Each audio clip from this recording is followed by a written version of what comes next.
अरविंद केजरीवाल ने चिकित्सा फील्ड को बनाया राजनीति और भ्रष्टाचार का अड्डा।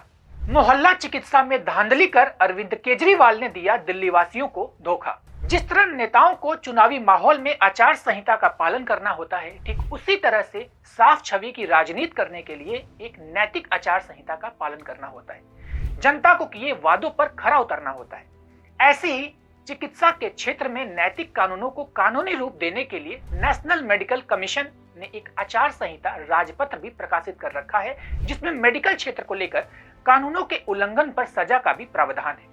इन कानूनों को अगर दिल्ली के परिप्रेक्ष्य में देखें तब समझ आता है कि अरविंद केजरीवाल ने चंद रुपयों के लिए इन सभी नियमों को ताक पर रखकर चिकित्सा क्षेत्र को सत्ता में कामयाबी पाने के लिए भरपूर प्रयोग किया। अरविंद केजरीवाल ने मोहल्ला क्लिनिक का वादा कर किस तरह से भ्रष्टाचार किया, ये किसी से आज छुपा नहीं है। आम जनता को सस्ते इलाज का लालच देकर ढेर सारे विज्ञापन कराए गए। सूत्र तो यहाँ तक बताते हैं कि कुछ लैब्स के साथ डील करके आम आदमी पार्टी की सरकार ने बैकडोर से चुनाव लड़ने के लिए फंड इकट्ठा किया। जब साल 2023 में 7 मोहल्ला क्लिनिक्स के 3 महीने के रिकॉर्ड खंगाले गए तो ये पता चला कि डॉक्टर पहले से रिकॉर्डेड वीडियो के जरिए बायोमेट्रिक अटेंडेंस लगा देते थे और क्लिनिक पर आते ही नहीं थे। अब यहाँ ये सवाल उठता है कि क्या ये दिल्ली सरकार के संज्ञान के बिना संभव हो सकता है। जांच में ये भी पता चला कि डॉक्टरों की गैर मौजूदगी में टेस्ट कराए गए और दवाएं प्रिस्क्राइब की गई थी। यहाँ तक कि जितने भी टेस्ट कराए गए थे उनमें ऐसे मरीजों को लैब टेस्ट कराए गए थे जो वास्तव में थे ही नहीं। अरविंद केजरीवाल उस वक्त दावा करते थे कि लगभग 500 से ज्यादा रोगियों के टेस्ट प्रत्येक मोहल्ला क्लिनिक पर रोज किए जा रहे थे। इस पर भाजपा प्रवक्ता सुधांशु त्रिवेदी ने प्रेस कॉन्फ्रेंस करके ये सवाल उठाया था कि हर रोज हर मोहल्ला क्लिनिक पर अगर 500 से ज्यादा रोगियों का इलाज हो रहा है तो केजरीवाल को मोहल्ला क्लिनिक में मौजूद सीसीटीवी से उनकी वीडियो निकालकर हर एक दिल्ली वासियों को दिखाना चाहिए। बाद में जांच हुई तो ये भी सामने आया कि मोहल्ला क्लिनिक के नाम पर प्राइवेट लैब्स को फायदा पहुंचाया जा रहा था। एगिलस डायग्नोस्टिक और मेट्रोपोलिस हेल्थ केयर, इन 2 लैब्स को अनैतिक फायदा पहुंचाने के लिए एक विशेष प्लान बनाया गया था। बाद में दोनों लैब सर्विस प्रोवाइडर से दिल्ली के 7 मोहल्ला क्लिनिक का जुलाई 2023 से सितंबर 2023 के बीच लैब टेस्टिंग डेटा का सैंपल लेकर जांच की गई।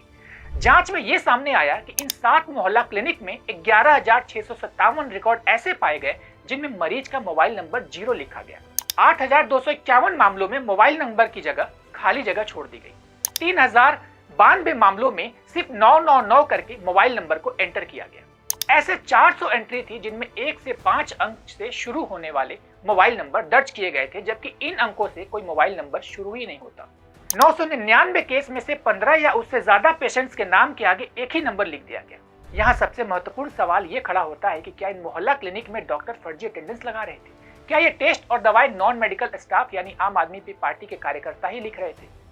इन रिपोर्ट के आने के बाद उपराज्यपाल वीके सक्सेना ने चीफ सेक्रेटरी को एक चिट्ठी लिखी और उसमें कहा था कि ये नकली दवाएं दिल्ली के सरकारी अस्पतालों में लाखों मरीजों को दी जा रही है और शायद मोहल्ला क्लिनिक्स में बांटी भी जा रही है। उन्होंने दवाओं की खरीद में किए जा रहे खर्च पर चिंता जताते हुए दावा किया था कि दूसरे राज्यों के सप्लायर्स और मैन्युफैक्चरर्स भी इस धांधली में शामिल है। जब मरीजों और उनके परिवारों की नकली दवाई होने की बार बार शिकायतें आने लगी तब 3 प्रमुख अस्पतालों IHBS, लोकनायक और दीनदयाल उपाध्याय से जांच के लिए कुछ नमूने इकट्ठे किए गए।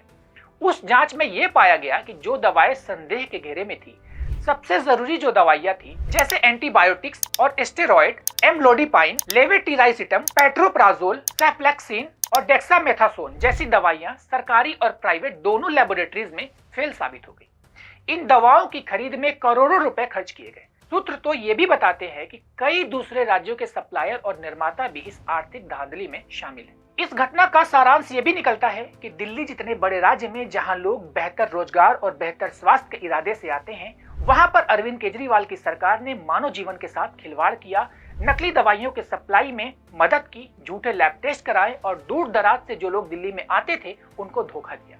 ये विषय चुनावी माहौल में चर्चा का विषय इसलिए बनना चाहिए क्योंकि ये केजरीवाल राजनीति में आने से पहले चुनावी वादों के दौरान भी दिल्ली को बेहतर स्वास्थ्य व्यवस्था देने की बात करते थे और ये स्वास्थ्य व्यवस्था भी उनके वादों में से एक था।